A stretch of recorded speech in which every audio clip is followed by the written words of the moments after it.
Today's podcast is brought to you by our friends over at Some Pairs, who want you to know that Active Directory is exploited in 9 out of 10 cyber attacks. Once cyber criminals control your Active Directory, it's game over. Your business is coming to a standstill. And it's not just on-premises Active Directory that's under attack. Cyber criminals are targeting as of Active Directory too.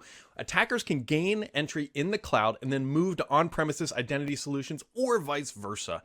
To keep the threat actors out, you need to find and fix your Active Directory security gaps. The sooner, the better. Meet Purple Knight, your ally in defending against adversaries trying to breach your hybrid Active Directory environment. Purple Knight is a free Active Directory security assessment tool built by some Paris identity experts. With Purple Knight, you can spot directory vulnerabilities before attackers do. Purple Knight scans your hybrid environment for more than 150 indicators of exposure or compromise in both on-premises Active Directory and Azure AD. Purple Knight helps you prioritize security gaps to focus on first, so you can immediately improve your security score. Purple Knight also provides expert remediation guidance so you can fix the vulnerabilities that attackers exploit and immediately improve your score. Plus, Purple Knight aligns with the MITRE ATT&CK and other security frameworks. You can use Purple Knight to validate your security posture over time. In fact, Purple Knight users have seen a 45% reduction in Active Directory attack surfaces. To defend your hybrid identity environment against today's sophisticated attackers, you need a tool that's constantly updated by security experts to catch the latest threats. You need Purple Knight. Ready to close your hybrid identity security gaps? Head on over to purple-knight.com and there'll be links down in the description too. Going right to the man in solitary confinement. What are your crimes, Thurrott? You bought a place in Mexico I can't afford, and now it's coming back to haunt me? I don't know. It's like... a little more grim than I was expecting, but yeah. Yeah. Well, someday, Brad, I can afford to paint this wall behind me. But for now, we're going to go with institutional white. I was going to go with, it's like Brad in February. But right. You would just blend into the wall. That's why I wear a black shirt, actually. Yeah. Paul, we didn't even... It's Thursday, whatever. We didn't even talk about this, but it keeps coming up in my mind. The more and more I look at that stinking Windows 11.12 thing that popped up at Ignite accidentally, the more and more I realize that they had this vision, like, I shoot from the hip, made a career out of it, Windows 11. Yep. They had this vision first of that image. And they said, how do we get there? And they said, well, in Windows 11, we will allow them, we'll rebuild the taskbar, which they did. We'll rebuild the system tray, which they have now done with 22H2, or it'll come with the next update with the XAML islands. We will no longer allow them to move the taskbar, and we will no longer allow them to ungroup it. And that will be the gateway drug to get us to 12. I mean, part of me doesn't want to give them that much credit for well, there's that too. But yeah, maybe. I mean, one of the big questions around this is, was it really a leak, or was it a purposeful, let's get you ready mentally for this because it's coming. It's a lot of credit. But again, we have to, of course. So, there's no way to know. But yeah, you could be right. Look, I took great exception to, and still do, to the many functional regressions in Windows 11 compared to Windows 10. Mm-hmm. But just from a UI perspective, I think the Windows 11 UI is attractive and professional looking and whatever. It's nice. Yep. And then I feel like going from that to what we saw in that shot, whether it's Windows 12 or whatever, is a more natural progression going from 10 to 11. So, yeah, it's fine. Mm-hmm. It's fine. I mean, you might as well just embrace our inner Macness. We're going there. We're already on the way. Yeah. Yeah, I don't know. That just keeps festering in my brain like a date that Microsoft screwed up that I'll remember for the rest of my life. You're going to say like a festering thing. Yes, as things fester. They fester too. Other things that have been popping around. So we haven't talked about this one yet, but it came out whenever. This Razer's Edge. It was like I think a Razer event last weekend. Yeah, it was like late last week or over the weekend. There was also Minecraft Con or whatever. I think it was Sunday. Yeah. Very strange. Anyway, yes. So what this thing is, like I had to look into this. First off, keep in mind, starting price, $399. $399. Mm-hmm. It's not a, I was looking for like a gaming controller screen Nintendo Switch thing. What it is, it's a phone without the phone part of it. It's just an Android 12 tablet. And then what they're doing is they're bundling the Razer Kishi thing, which I have one around here somewhere too. Actually, the box is right here. Look at that. Which is that expandable one of these things. bit. Yeah, it just slaps into the side. And that's all that it is. And it's $399. Well, okay, so you are strangely negative about this thing. It's like I'm very negative all about that this. it is. $400 for that control. What does that thing retail? $125, something. This like thing that? is like $100. Okay, so a 7-inch, I think it is. Yeah, it's like between Android 6 and 7 device. inch. I like this. I like the idea of this quite a bit. It's so fascinating to me. I know. I don't. I think the price is good. I think the big issue is we have to get to the point where Xbox Cloud Gaming involves developers tailoring the games to these form factors. Problem now is that they're console games that have been shrunk down, so some of the UIs are going to be really small, hard to deal with in any way or whatever, hard to see. And I think that's what's going to change. I think the fundamental change that's coming to Xbox as a platform is going to be the recognition of Xbox Cloud Gaming, as part of the requirements. Like in the same way that today we developers have to target Series S and X, right? Make sure the games run right on both. I feel like they need to do that for the cloud streaming service as well. And I don't know how you address games that are already out in the market and are not going to be fixed, exactly. But Microsoft's done work there too, right? With those the touch controls that they've added. I don't know off the top of my head if that involves developer interaction. I don't think so, or I don't think it has to. I don't know.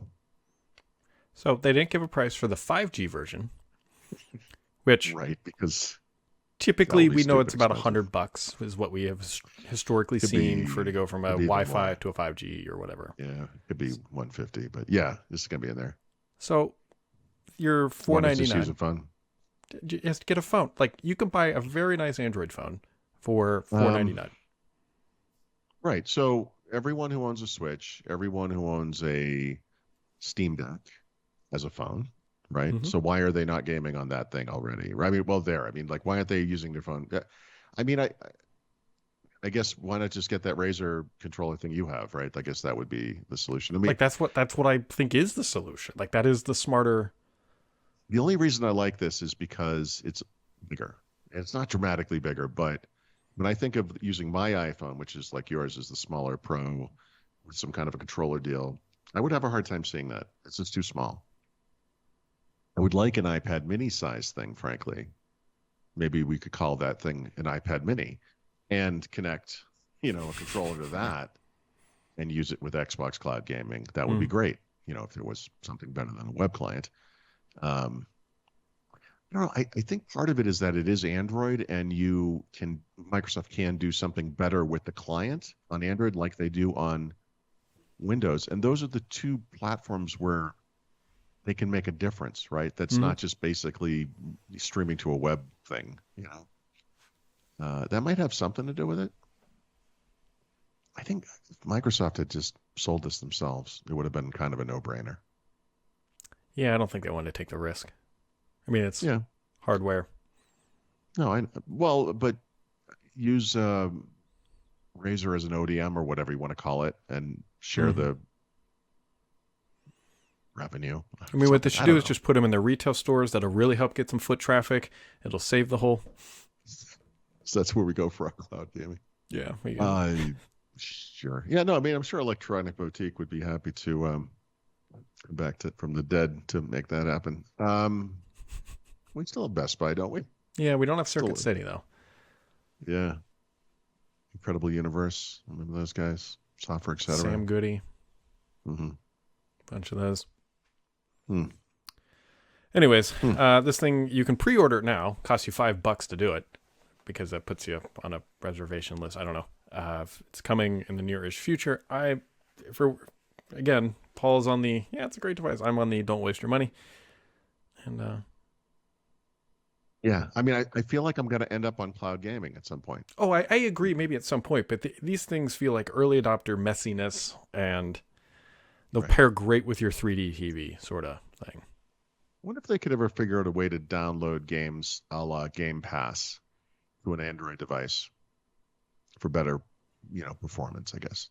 It would have I to wonder if be, that could ever be a thing. it's almost like, but then we're like kind of, that ruins the point in some regard, but it'd have to be like a small package that is just Yeah. enough technology or something that improves the responsiveness to the point that you can't tell, rather than like the whole streaming. Yeah.